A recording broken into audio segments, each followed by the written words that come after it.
గురక అన్నది upper airway abstraction. అంటే like నోస్‌లో కానీ, థ్రోట్‌లో కానీ, టంగ్ వెనకాల కానీ సో ఇదంతా అప్పర్ ఎయిర్వే అంటారు.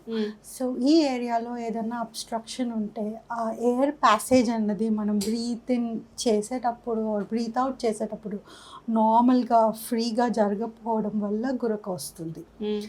సో ఇప్పుడు ఏ ఏరియాలో అబ్స్ట్రక్షన్ ఉంది అన్నది వీ హ్యావ్ టు సీ.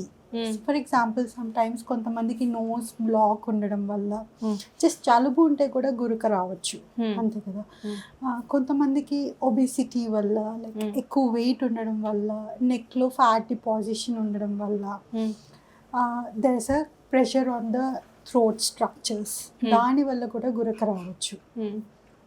కొంతమందికి లైక్ స్ట్రక్చరల్లీ మీరన్నట్టు నారోగా ఎయిర్వే అదేదైతే స్పేస్ ఏదైతే బ్రీతింగ్ స్పేస్ ఉందో అది డెవలప్మెంటల్గానే నారోగా ఉంటుంది. సో దానివల్ల గురక రావచ్చు. గురక కంటే it's a spectrum actually.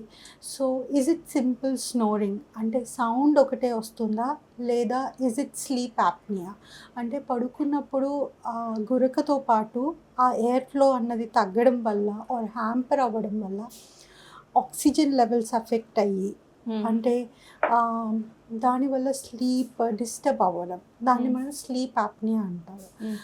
Sleep apnoea is a health hazard. అంటే చిన్నపిల్లల్లో వచ్చినా కానీ అడల్ట్స్లో వచ్చినా కానీ, చిన్నపిల్లల్లో స్లీప్ యాప్నియా ఉంది గురకతో పాటు అంటే అప్పుడు they are at high risk of developing cognition అంటే intellectual or behavioural metabolic problems.